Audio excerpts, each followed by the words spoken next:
The other allegation Mexico made to support their claim of aiding and abetting is that these distributors were knowingly selling guns to dealers who would sell them across the border.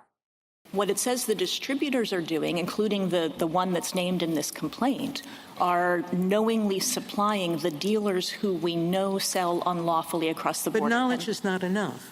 We have repeatedly said mere knowledge is not enough. You have to aid and abet in some way. You have to intend and take affirmative action to encourage what they're, not to encourage, but to participate in what they're doing. What this court said in Rosemond is a person who actively participates in a criminal scheme, knowing its intent and character, intends that scheme's commission. That's the criminal aiding and abetting standard. Yeah.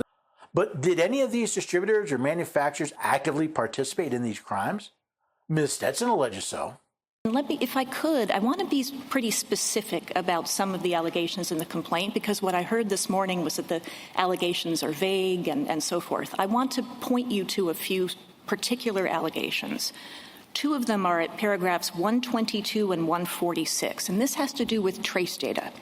Defendants are alleged to regularly receive, paragraphs 122 and 146 I'm starting with. Regularly receive even more direct information about problem dealers. Trace requests from ATF and other agencies alert defendants that guns they sell to specific distributors and dealers are being recovered at crime scenes.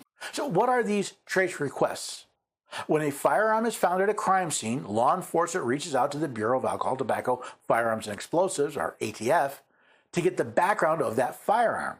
However, such a trace does nothing to determine if or where along the chain of ownership the weapon was illegally transferred. Paragraph 146. Authorities have repeatedly identified and recovered defendants' guns in connection with notorious gun trafficking rings. Authorities have also repeatedly identified cars, knives, and baseball bats at crime scenes. Besides, the guns recovered weren't the defendants. They had been sold at least 3 times since the manufacturer owned them. Paragraph 232, defendants are aware that specific networks of distributors and dealers they were supplying were consistently channeling their guns. Paragraph 233, Century Arms received communications from ATF. Those trace requests revealed that specific distributor and dealer networks were disproportionately associated with those guns. Paragraph 234, all of the other defendants have access to the same information.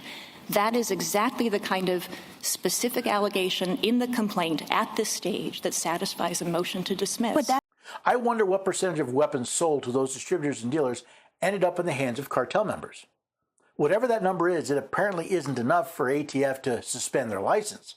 Mr. Francisco made this point in his rebuttal.